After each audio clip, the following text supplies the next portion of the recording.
Welcome to Ravikiranalu TV. బులెటిన్ల ముందుగా headlines చూద్దాం.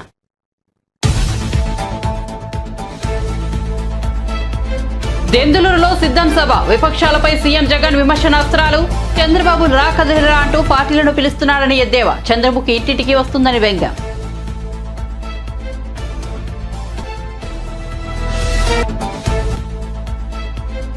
అద్వానీకి దేశ అత్యున్నత పౌర పురస్కారం భారతరత్నను ప్రకటించిన భారత ప్రభుత్వం. అద్వానీతో మాట్లాడి అభినందనలు తెలియజేశానన్న మోదీ.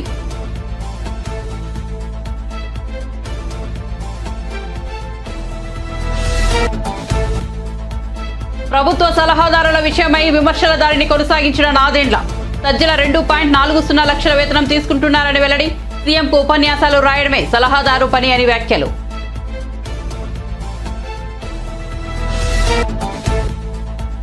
గర్భాశయ క్యాన్సర్ తో పూనం పాండే చనిపోయినట్టు నిన్న వార్తలు. ఈ మహమ్మారిపై అవగాహన కల్పించాలని తాను చనిపోయినట్టు ప్రచారం చేయించామని వెల్లడి.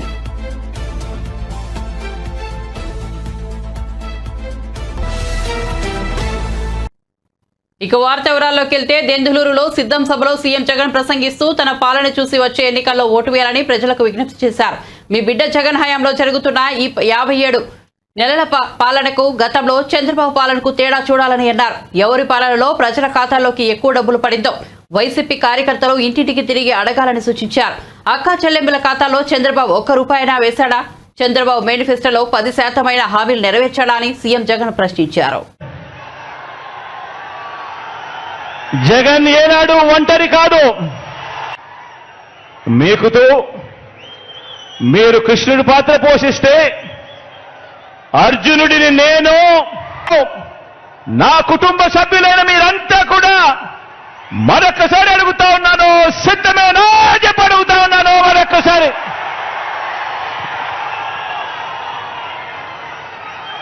మనకు ప్రతిపక్షానికి మధ్య ఉన్న తేడాను, ప్రతి కుటుంబానికి మనం చేసిన మంచిని వివరించేందుకు ఈరోజు ఈ గోదారమ్మ సీమలో ఈరోజు ఇక్కడ నిలబడి ఉన్న ఇంతింత మనం చేసిన అభివృద్ధి, గ్రామ గ్రామంలోనూ మనం తెచ్చిన మార్పు, ఆ ప్రతి గ్రామంలోనూ కూడా లంచాలు లేకుండా, వివక్షకు తావు లేకుండా తెచ్చిన వ్యవస్థ, చరిత్రలో ఎక్కడా కూడా ఎప్పుడూ కూడా చూడని విధంగా జరిగిన సామాజిక న్యాయం, వీటి అన్నింటికీ మనందరి ప్రభుత్వమే కేర్ ఆఫ్ అడ్రస్ అని ప్రతి అభిమాని, ప్రతి కార్యకర్త కూడా కాలర్ ఎగిరేసి చెప్పటానికి కావలసిన అన్ని అంశాలను మీతో పంచుకునేందుకు తిరుగులేని ఆత్మవిశ్వాసంతో 175కు 175 ఎమ్మెల్యేలు, 25 ఎంపీలకు 25 మంది ఎంపీలను గెలవాల్సిన అవసరాన్ని వివరించేందుకు ఇక్కడికి ఈరోజు మీ ముందుకు మీ వాడిగా వచ్చి మీ అందరితోనూ కూడా ఈరోజు నా మనసు పంచుకుంటా ఉన్నాను. మిమ్మల్ని అందరినీ కూడా ఆలోచన చేయమని కోరుతా ఉన్నాను. నా మాటలన్నింటినీ కూడా ప్రతి ఇంటికి కూడా వెళ్ళి ప్రతి ఒక్కరితో కూడా పంచుకోమని చెప్పి మిమ్మల్ని అందరినీ కూడా కోరుతా ఉన్నా. ఏ ఇంటికైనా కూడా మీ గ్రామాలలో మీరు అక్కడికి వెళ్ళినప్పుడు, ఆ ఇంటికి వెళ్ళినప్పుడు ఆ ఇంట్లో అడగండి, అమ్మా, అక్క, చెల్లెమ్మ, అన్న, తమ్ముడు, ఆ అవ్వలు, ఆ తాతల చిరునవ్వుల మధ్య అడగండి. 1995లో సీఎం అయిన చంద్రబాబు, 14 సంవత్సరాలు ఆయన సీఎంగా ఉన్న చంద్రబాబు, 14 సంవత్సరాలు సీఎంగా ఉన్న చంద్రబాబు 3 సార్లు సీఎం అయిన చంద్రబాబు మీ ఇంటికి గాని, మీ ఊరికి గాని, మీ సామాజిక వర్గానికి కానీ, మీ కుటుంబ భవిష్యత్తుకు కానీ ఏం చేశాడు అని చెప్పి అడగండి. ఆ ప్రతి ఇంట్లోనూ అడగండి, ఆ ప్రతి అక్క చెల్లెమ్మను అడగండి, ఆ ప్రతి అన్న తమ్ముడిని అడగండి, ఆ చిరునవ్వుల మధ్య ఉన్న అవ్వ తాతలను అడగండి. అదే పేద కుటుంబాన్ని అడగండి.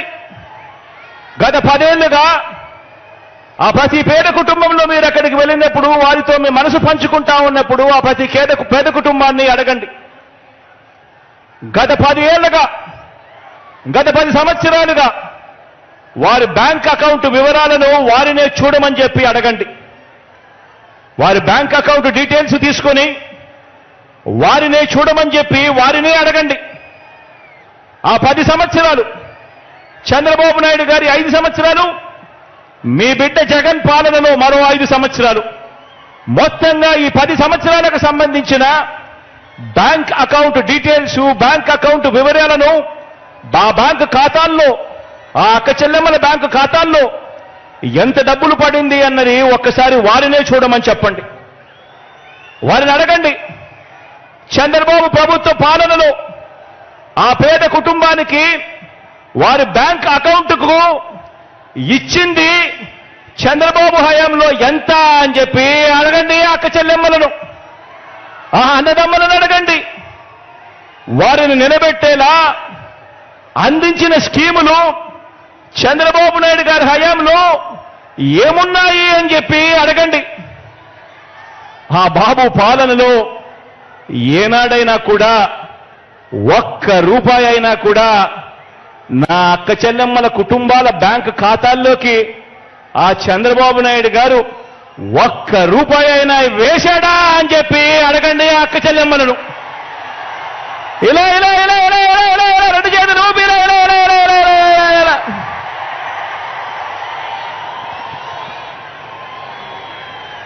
చంద్రబాబు నాయుడు 3 సార్లు ముఖ్యమంత్రి అయ్యారు చంద్రబాబు నాయుడు గారు. కానీ ఆ 3 సార్లు 1994లో కానీ, 1999లో కానీ, 2014లో కానీ చంద్రబాబు నాయుడు గారు టీడీపీ పార్టీ మేనిఫెస్టోలో ఇచ్చిన హామీలను చంద్రబాబు నాయుడు గారు ఏనాడైనా 10% కూడా అమలు చేశాడా అని చెప్పి ఆ ప్రతి ఇంట్లో ఉన్న అక్క చెల్లెమ్మలను అడగండి, అన్నదమ్ములను అడగండి, అవ్వ తాతలను అడగండి. తెలంగాణ ప్రజల సొమ్మును కాంగ్రెస్ ప్రభుత్వం తమ పార్టీ ప్రచారానికి వాడుకుంటోందని బీఆర్ఎస్ ఎమ్మెల్సీ కల్వకుంట్ల కవిత విమర్శించారు. ఈ మేరకు శనివారం తెలంగాణ భవన్లో ఏర్పాటు చేసిన మీడియా సమావేశంలో కవిత మాట్లాడారు. శుక్రవారం ఇంద్రవెల్లిలో ప్రభుత్వం నిర్వహించిన సభకు కాంగ్రెస్ పార్టీ కార్యక్రమాంతా మార్చేశారని ఆరోపించారు. ఈ సభకు అయిన ఖర్చు ప్రభుత్వ ఖజానా నుంచి చెల్లించారా లేక కాంగ్రెస్ పార్టీ సొమ్ము అనేది ప్రజలకు వెల్లడించారని ముఖ్యమంత్రి రేవంత్ రెడ్డిని కవిత నిలదీశారు. సభ కోసం ఉపయోగించిన వేదికకు, కుర్చీలు, ఇతరతర వస్తువులకు కాంగ్రెస్ పార్టీ డబ్బులు ఇచ్చిందా అని ప్రశ్నించారు. అదేవిధంగా సీఎం రేవంత్ రెడ్డి ప్రత్యేక విమానంలో ఇంద్రవెల్లికి వెళ్లారని, దానికైన ఖర్చును ఎవరిచ్చారని అడిగారు. గత ప్రభుత్వంలో ప్రజాధనం దుర్వినియోగం చేశారంటూ మాజీ సీఎం కేసీఆర్ పై నిత్యం విమర్శలు చేసిన సీఎం రేవంత్ రెడ్డి ఇప్పుడు చేస్తున్నదేమిటని కవిత ప్రశ్నించారు. ఇవాళ గౌరవ ముఖ్యమంత్రి రేవంత్ రెడ్డి గారిని మేము సూటిగా ప్రశ్నిస్తా ఉన్నాం. మరి పార్టీ సభకు ప్రభుత్వం యొక్క నిధుల్ని మీరు ఎందుకు వాడుతూ ఉన్నారో తెలంగాణ ప్రజలకు దయచేసి తెలియజేయవలసిందిగా మేము కోరుతా ఉన్నాం. పార్టీ సభ పెట్టుకోవడానికి వేరే ప్రాంగణం చూసుకుని ఉండొచ్చు, వేరే చోట చూసుకుని ఉండొచ్చు. మీరు అధికారికంగా ప్రభుత్వం యొక్క హెలికాప్టర్ వేసుకొని పోయి ఇంద్రవెల్లిలో సభ పెట్టి దాన్నే పార్టీ మీటింగ్గా కన్వర్ట్ చేసుకోవడం ఇదేం న్యాయమో ఒకసారి తెలంగాణ ప్రజలకు మీరు తెలియజేయాలి. అదేవిధంగా మొత్తం నిన్న మీటింగ్కి పెట్టిన ఖర్చు ఎంత, దాంట్లో కాంగ్రెస్ పార్టీ మరేమన్నా వేదిక వాడుకున్నందుకు, కుర్చీలు వాడుకున్నందుకు, లైట్లు వాడుకున్నందుకు ప్రభుత్వానికి ఏమన్నా ఫీజు కట్టించారో కూడా ముఖ్యమంత్రి గారు తెలియజేయవలసిందిగా ఈ సందర్భంగా నేను కోరుతా ఉన్నాను. అదేవిధంగా ఇంద్రవెల్లిలో నిన్న గౌరవ ముఖ్యమంత్రి గారు రేవంత్ రెడ్డి గారు నేను కాంగ్రెస్ పార్టీ చేసిన తప్పిదాలకు క్షమాపణ చెప్తా ఉన్నాను, తెలంగాణ బిడ్డలను కాంగ్రెస్ పార్టీ పొట్టన పెట్టుకుంది, ఆ కుటుంబాలన్నిటి కూడా క్షమాపణ చెప్తా ఉన్నారని కోరినారు. మంచిదే, మంచి పరిణామం. ఇప్పటికన్నా తప్పులు తెలుసుకుంటా ఉన్నారు కాంగ్రెస్ పార్టీ వాళ్ళు. మరి అదే రీతిన మలిదశ తెలంగాణ ఉద్యమంలో బలైపోయినటువంటి అమరవీరులందరికీ కూడా ముఖ్యమంత్రి గారు క్షమాపణ చెప్పాలని ఈ సందర్భంగా నేను డిమాండ్ చేస్తా ఉన్నాను. మీరు నెక్స్ట్ కార్యక్రమం తీసుకున్నప్పుడు తెలంగాణ రాష్ట్రానికి సంబంధించి ఏ కార్యక్రమం తీసుకున్నా అమరవీరులకు క్షమాపణ చెప్పడంతో మొదలు పెట్టాలని చెప్పి నేను డిమాండ్ చేస్తూ ఉన్నాను. అదేవిధంగా నిన్న గౌరవ ముఖ్యమంత్రి గారు అనేకమైనటువంటి విమర్శలు మాట్లాడుతూ ఒక మాట అన్నారు. రాబోయే రోజులలో ప్రభుత్వం పరంగా ఏదైతే 500 రూపాయలు గ్యాస్ సిలిండర్ మాఫీ చేస్తామని చెప్పినామో ప్రభుత్వ పరంగా ఆ కార్యక్రమాన్ని పెట్టుకుంటాం. లక్షలాది మంది మహిళలతో ఆ కార్యక్రమాన్ని ప్రభుత్వ పరంగా ఏర్పాటు చేస్తాం. దానికి ప్రియాంక గాంధీ గారిని పిలుస్తామని చెప్పడం జరిగింది. ఇవాళ ముఖ్యమంత్రి గారిని నేను సూటిగా ప్రశ్నిస్తా ఉన్నాను. ప్రియాంక గాంధీ గారిని ఏ హోదాలో మీరు పిలుస్తా ఉన్నారు? ఆమె కనీసం దేశంలో ఇంతవరకు ఏ ఒక్క గ్రామం నుండన్నా సర్పంచ్గానన్నా గెలిచిందా? ఎమ్మెల్యేగా గెలిచిందా? ఎమ్మెల్సీగా గెలిచిందా? పోనీ మన రాష్ట్రంలో ఇప్పుడు ఏదన్నా ప్రోటోకాల్లో ఉన్నదా ఆమె?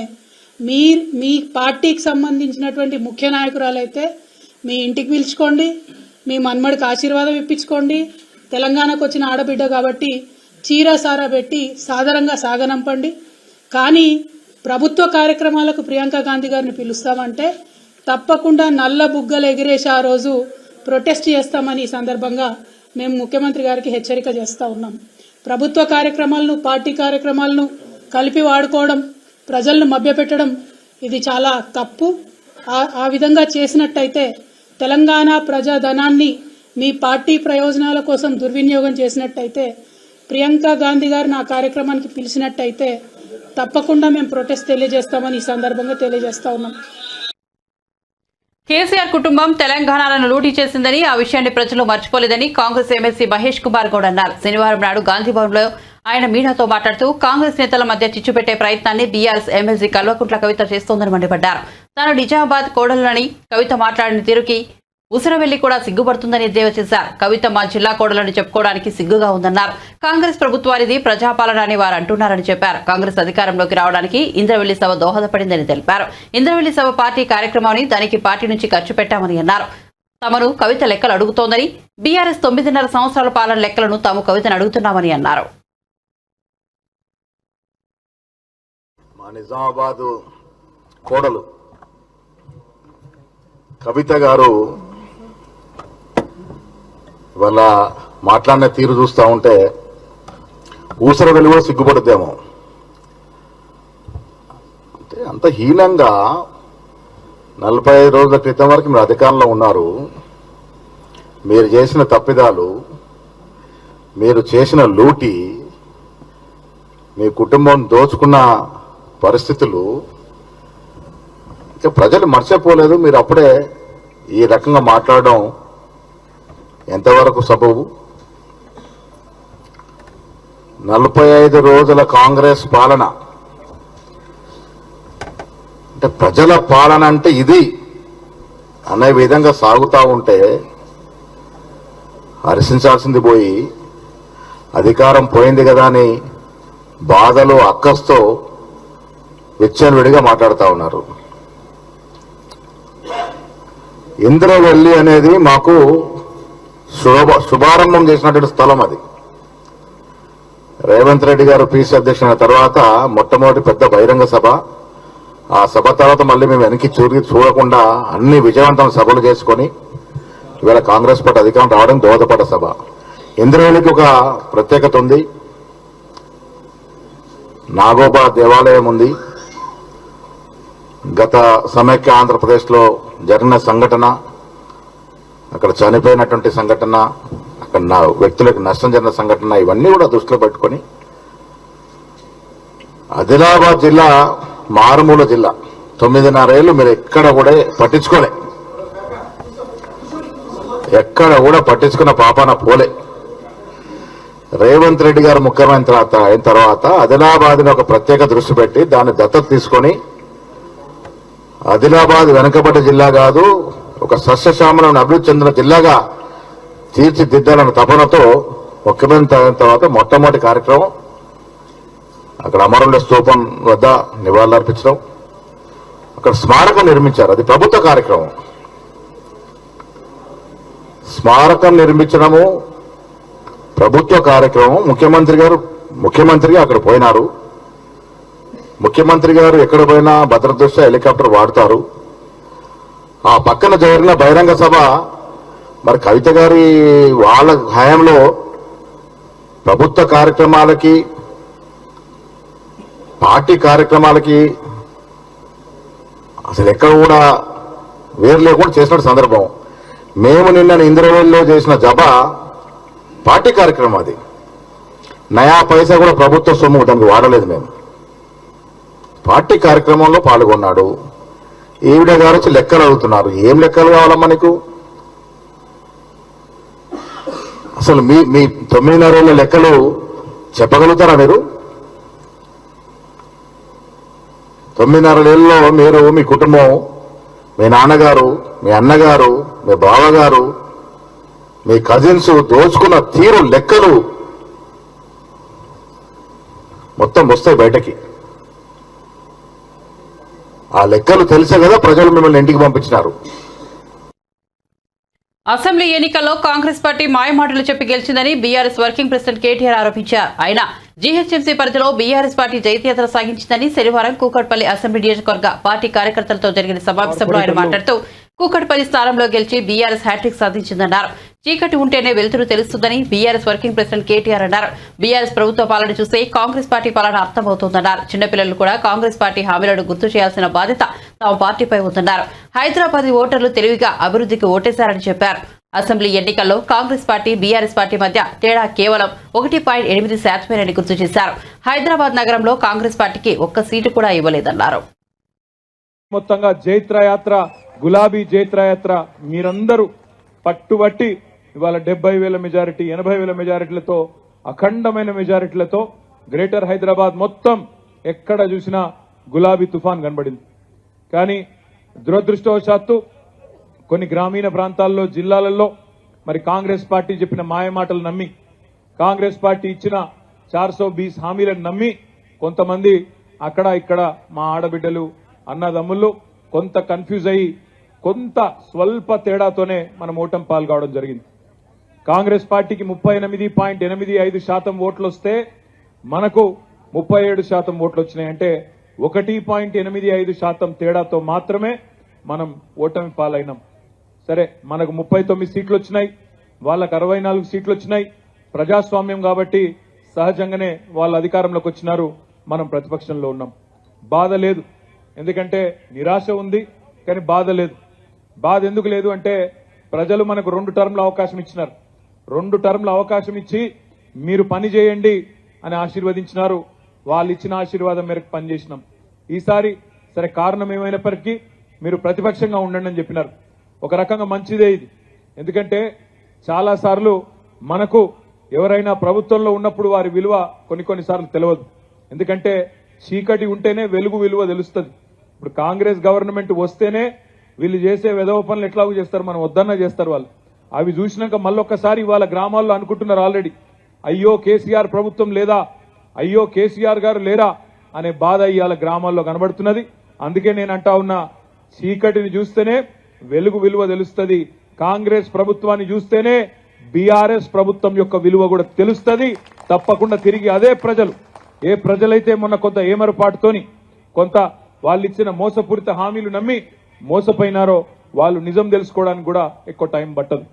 ఇవాళ మీరు చూస్తున్నారు, హైదరాబాద్లో 10 ఏళ్లలో ఎన్నడూ కరెంటు పోలేదు.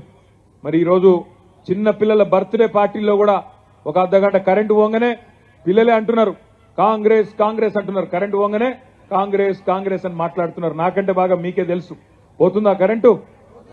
పోతున్నది కరెంటు. చూడండి, ఒక 60 రోజుల్లో ఎంతమంది బాధపడుతున్నారో ఒక్కసారి చూడండి. గ్రామాలలో కూడా మీరు చూస్తే రైతులు కొంతమంది పాపం వీళ్ళు చెప్పిన మాటలు ఆగమైంది. ఈ ముఖ్యమంత్రి రేవంత్ రెడ్డి గారు ఆనాడు ప్రదేశ్ కాంగ్రెస్ కమిటీ అధ్యక్షుడిగా, కాంగ్రెస్ పార్టీ అధ్యక్షుడిగా ఏం చెప్పిండు ఒకసారి గుర్తు తెచ్చుకోండి. ఏపీ ప్రభుత్వ సలహాదారులకు కోట్ల రూపాయలు ముట్ట చెప్పుతున్నారంటూ ఇటీవల ఆరోపణ చేసిన జనసేన పీఎస్సీ చైర్మన్ నాదెండ్ల మనోహర్ తన మాటల దారిని కొనసాగిస్తున్నారు. సీఎం ఉపన్యాసాలు రాయడం మీద సలహాదారు పని అని వ్యాఖ్యానించారు. సలహాదారులకు 14,000 ఇస్తామని మొదటి చెప్పారని, కానీ సలహాదారు సజ్జల 2.40 లక్షల జీతం తీసుకుంటున్నారని ఆరోపించారు. సజ్జలకు ఏ ప్రాతిపదికన కేబినెట్ హోదా కల్పించారని నాదెండ్ల ప్రశ్నించారు. ప్రభుత్వ సలహాదారుకు మంత్రి ప్రోటోకాల్, ఆ స్థాయిలో ఖర్చులు ఏంటని నిలదీశారు. సలహాదారుల నియామకాన్ని సుప్రీంకోర్టు తప్పుపట్టిందని గుర్తు చేశారు. తెలియకుండా మీరు దాచిపెడితే రాకుండా ఎట్లా ఉంటాయి ఏదో ఒక రోజున. ఈరోజు 2 ఉదాహరణలు ఇస్తాను నేను, ఎందుకంటే ఇది అధికారికంగా ప్రభుత్వం నుంచి ఎటువంటి సమాచారం రాలేదు కాబట్టి నేను అధికారికంగా 2 విషయాలు మీకు ప్రస్తావించి ఈ రాష్ట్ర ప్రజలకి ఒక నమ్మకం కల్పించడానికి కోసం ఒక ప్రయత్నం. ఎందుకంటే మొన్న మేము పెట్టిన సమావేశంలో చెప్పిన అంశాల గురించి ప్రస్తావిస్తున్నారు కాబట్టి నేను చెప్పాలి. మొట్టమొదటిది, అసలు ఈ లెక్కల్లో ఎంత డొల్లతనం ఉందో వాళ్ళు చెప్పిన దాంట్లో దయచేసి మీరందరూ గమనించాలి. సాక్షి పత్రికలు ఈరోజు రాసిన ఫ్యాక్ట్ చెక్ వాళ్ళు ఏమన్నారంటే, ఈ సంవత్సరం బడ్జెట్లో 29 కోట్ల రూపాయలు 61 లక్షల రూపాయలు కేటాయించాం ఈ అడ్వైజర్స్ అని చెప్తున్నారు. అదే వైఎస్ఆర్సీపీ అధికారికంగా ఇష్యూ చేసిన ట్విట్టర్లో వాళ్ళు పెట్టిన పోస్ట్లో ఇప్పటి వరకు ప్రభుత్వం ఏర్పడిన తర్వాత వాళ్ళు ఖర్చు పెట్టింది 48 కోట్ల 33 లక్షల రూపాయలు అంటున్నారు ఈ అడ్వైజర్లకి. ఇక్కడే బయటపడిందిగా మీ డొల్లతనం. ఫ్యాక్ట్ చెక్ ఏదో మీరు దయచేసి మీ ఫ్యాక్ట్స్ మీకు చెక్ చేసుకోండి ముందు. ఒక సంవత్సరంలోనే 29 కోట్ల 61 లక్షల రూపాయలు మేము బడ్జెట్లో పొందుపరిచామని చెప్తుంటే మీరే 5 సంవత్సరాలు 48 కోట్ల రూపాయలు ఖర్చు పెట్టామని చెప్తున్నారు. ఏమవుతుంది మీ పరిపాలన? ఇందులో భాగంగా ప్రత్యేకంగా ఒక కమ్యూనికేషన్స్కి అడ్వైజర్గా ఒకరు నియమించారు. ఎంత ఆశ్చర్యకరం అంటే, నేను చెప్పాను ఈ జియోస్ అన్ని కాన్ఫిడెన్షియల్గా పెట్టి ఎవరికి దొరకకుండా దాచిపెట్టారు. దొరికింది నేను మీ ముందు పెడుతున్నా ఈ రోజున, మీకు కాపీస్ కూడా ఇస్తాం. ఈయనని ముఖ్యమంత్రి గారు ప్రమాణ స్వీకారం అయిపోగానే జగన్మోహన్ రెడ్డి గారు ఆయన అపాయింట్ చేసుకున్నారు. అయితే మన రాష్ట్రంలో క్యాబినెట్ మంత్రికి బేసిక్ పే ఈ రోజున 14,000 రూపాయలు, స్పెషల్ అడ్వైజర్కి కూడా 14,000 రూపాయలు బేసిక్ పే. కానీ ఈయన పనితీరు చూసి వాళ్ళు రాస్తున్నారు ఆర్డర్లో, quality of work done by the advisor communication is much more than the compensation being given to him అంట. అంటే ఆయన ఇచ్చిన సలహాలు, ఆయన ఇచ్చే అడ్వైస్ జీతం కన్నా చాలా ఎక్కువగా అద్భుతంగా ఉందంట. ఈ అడ్వైజర్ గారు ఏం చేస్తారో అందరికీ తెలుసు. రాష్ట్ర వ్యాప్తంగా ముఖ్యమంత్రి గారికి ఉపన్యాసాలు రాస్తూ ఉంటారు. ప్రభుత్వ కార్యక్రమాల్లో రాజకీయ ఉపన్యాసాలు చేసి ప్రతిపక్షాలపైన దాడులు చేపించడం ఈయనకే తెలుస్తున్నది. ఈయన జీతం ఎంతండి? ఈ జియో ప్రకారంగా 2 లక్షల రూపాయలు నెలకి. 14,000 రూపాయల జీతం ఇవ్వాల్సింది పోయి 2 లక్షల రూపాయలు. అంటే సుప్రీంకోర్టు చీఫ్ జస్టిస్కి ఇచ్చే జీతం ఈ రోజున 2,80,000 రూపాయలు. హైకోర్టు జడ్జి గారికి 2,25,000 రూపాయలు. ఈయనకి ప్రత్యేకంగా అది కూడా ఏంటి, రిట్రాస్పెక్టివ్ ఎఫెక్ట్. ఇది 2019లో ఇచ్చిన జియో వేరు, 2020లో రిట్రాస్పెక్టివ్ ఎఫెక్ట్ తోటి అంటే సుమారు 26 లక్షల రూపాయలు ఆయనకి ప్రత్యేకంగా అందించింది ప్రభుత్వం. మరి ఇది బరి తెగింపు కాదా? ఏ విధంగా మీరు మరి ఈ అడ్వైజర్ గారికి ఇంత భారీ ఎత్తున మీరు జీతం పెంచి నెలకి 2 లక్షల రూపాయల చొప్పున అందించారు? ఏ విధంగా ఇతన్ని స్పెషల్ కేటగిరీ కింద మీరు పెట్టి ఆయనకి క్యాబినెట్ మినిస్టర్ హోదా ఎట్లా కల్పించారు?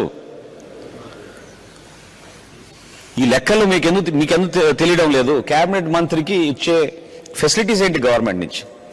ఆఫీస్ స్టాఫ్ ఇస్తారు,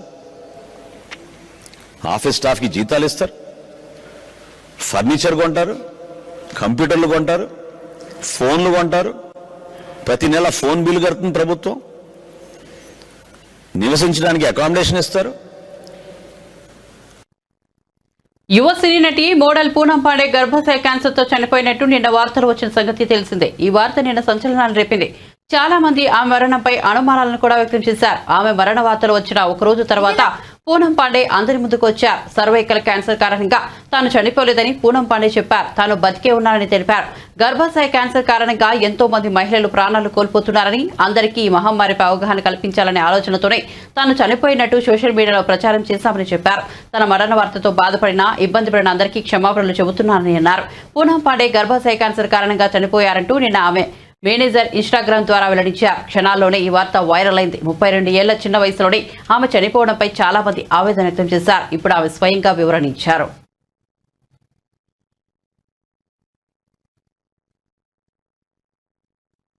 ముఖ్యమంత్రి రేవంత్ రెడ్డిపై విమర్శలు తర్వాత, కానీ ముందు మీరు లిక్కర్ కేసు నుంచి బయటపడండి, రెస్ట్ తీసుకోండి, ఏం తప్పు చేశారో తెలుసుకోండి, ప్రెస్ మీట్లు బంద్ చేయండి, అసహించుకుంటున్నారంటూ సినీ నిర్మాత బండ్ల గణేష్ బీఆర్ఎస్ ఎమ్మెల్సీ కల్వకుంట్ల కవితపై తీవ్ర ఆగ్రహం వ్యక్తం చేశారు. ఈ మేరకు ఆయన ఓ వీడియోను విడుదల చేశారు. కవితను నేను ఓ ప్రశ్న అడుగుతున్నానని తప్పుగా అనుకోవద్దన్నారు. ఇన్నాళ్లుగా గుర్తుకు రాని పూలే ఈ రోజు గుర్తుకు రావడం విడ్డూరంగా ఉందన్నారు. గత 10 ఏళ్ల బీసీల గురించి మాట్లాడని మీరు ఈ రోజు మాట్లాడడం ఆనందంగా ఉందని ఎద్దేవా చేశారు. పూలే సాబ్ మీకు గుర్తు రావడం చాలా సంతోషం. గత 10 సంవత్సరాల నుంచి ఏ రోజు బీసీల గురించి కానీ ఎవరి గురించి మాట్లాడిన మీరు మాట్లాడటం ఆనందం. కానీ రేవంత్ రెడ్డి గారు పరిపాలన తెలంగాణ రాష్ట్రం మొత్తం, తెలంగాణ ప్రజలు మొత్తం కాంగ్రెస్ పరిపాలన, రేవంత్ రెడ్డి గారి పరిపాలన మెచ్చుకుంటున్నారు. అది మీకు నచ్చదు, అది వాస్తవం. మీరు జాగృతి తల్లి, కానీ మమ్మల్ని జాగ్రత్తగా చూడండి తల్లి. అమ్మా, ఈరోజు ఒక కుటుంబం నుంచి ఇద్దరిద్దరు ఉన్నారు మా కాంగ్రెస్ పార్టీలో అని చెప్పారు.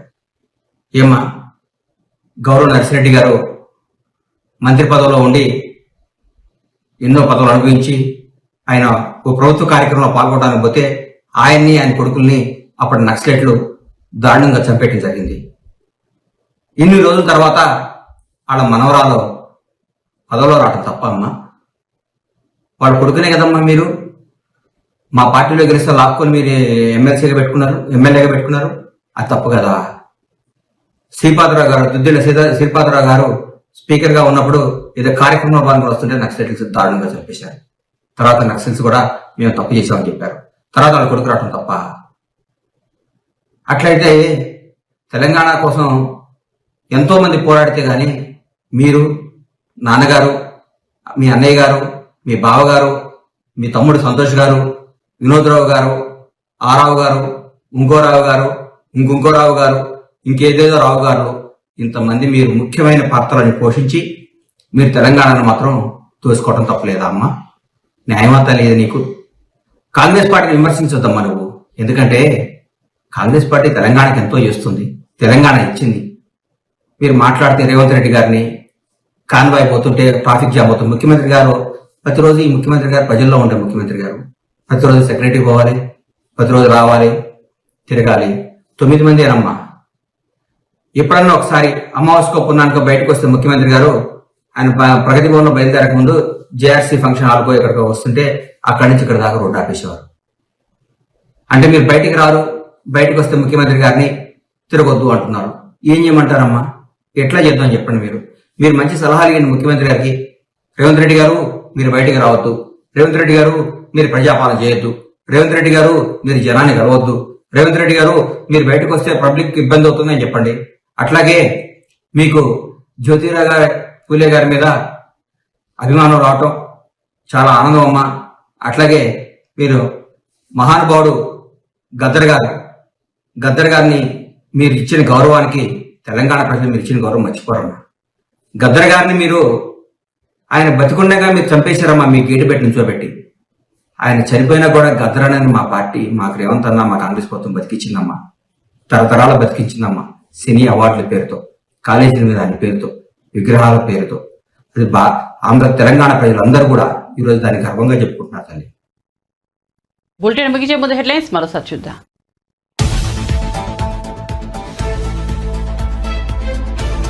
దెందులూరులో సిద్ధం సభ, విపక్షాలపై సీఎం జగన్ విమర్శనాస్త్రాలు. చంద్రబాబు రా కదిలిరా అంటూ పార్టీలను పిలుస్తున్నారని ఎద్దేవా. చంద్రబాబుకి ఇంటికి వస్తుందని వ్యంగ్యం.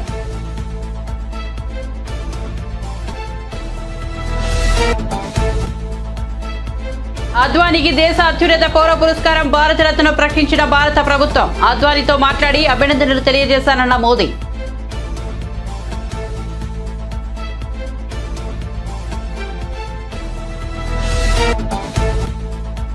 ప్రభుత్వ సలహాదారుల విషయమై విమర్శల దాడిని కొనసాగించిన నాదెండ్ల. సజ్జల 2.40 లక్షల వేతనం తీసుకుంటున్నారని వెల్లడి. సీఎంకు ఉపన్యాసాలు రాయడమే సలహాదారు పని అని వ్యాఖ్యలు.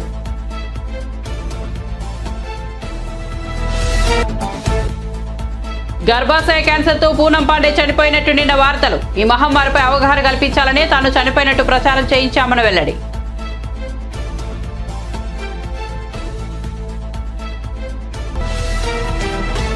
మరిన్ని అప్డేట్స్ కోసం చూస్తూనే ఉండండి రవికిరణాలు టీవీ.